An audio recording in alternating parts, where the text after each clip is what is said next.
Cookery சேனலை பார்த்து யார் வேணாலும் சமையல் பண்ணலாம். ஆனா சுவையான சமையல் பண்றது எப்படி?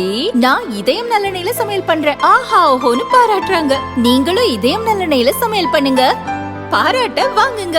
தினம் தோறும் வாங்குவே இதயம். சேலத்தில் பாரதிய ஜனதா உறுப்பினர் சேர்க்கையை முன்னாள் மத்திய அமைச்சர் பொன் ராதாகிருஷ்ணன் பார்வையிட்டார். தமிழக மக்கள் உணர்ந்ததை எங்களுடைய பத்திரிகை சகோதரர்களும் உணர்ந்திருக்கிறார்கள். இதனுடைய தாக்கம் தமிழகத்தினுடைய இளைய தலைமுறையை கருவறுத்து விடும் அப்படிங்கக்கூடிய ஒரு அச்சம் ஒவ்வொரு வீடுகளிலும் வர ஆரம்பிச்சிச்சு.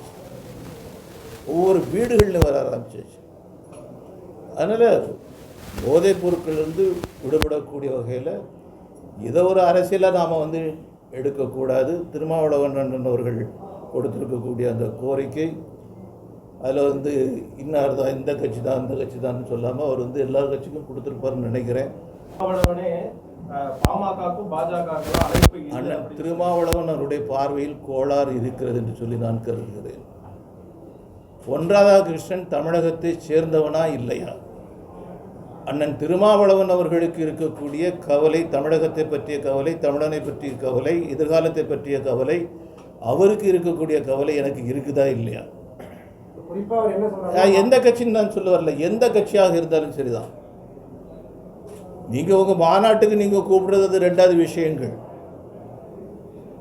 ஆனால் பொதுவான ஒரு அழைப்பு கொடுக்கும்போது அது யாராக இருந்தாலும் சரியாக இருக்கும். இல்லைன்னு சொன்னால் நீங்கள் அரசியல் நடத்துகின்றீர்கள். அதில் கவனம் கொடுங்க.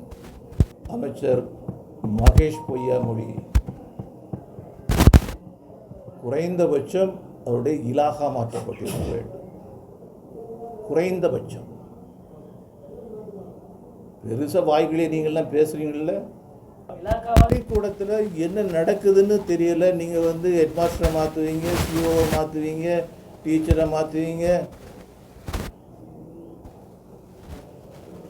பார்வையற்ற ஒரு ஆசிரியர் ஒரு கேள்வி கேட்டிருக்கிறாரு, அதை நீங்கள் பிரமாதப்படுத்துறீங்க.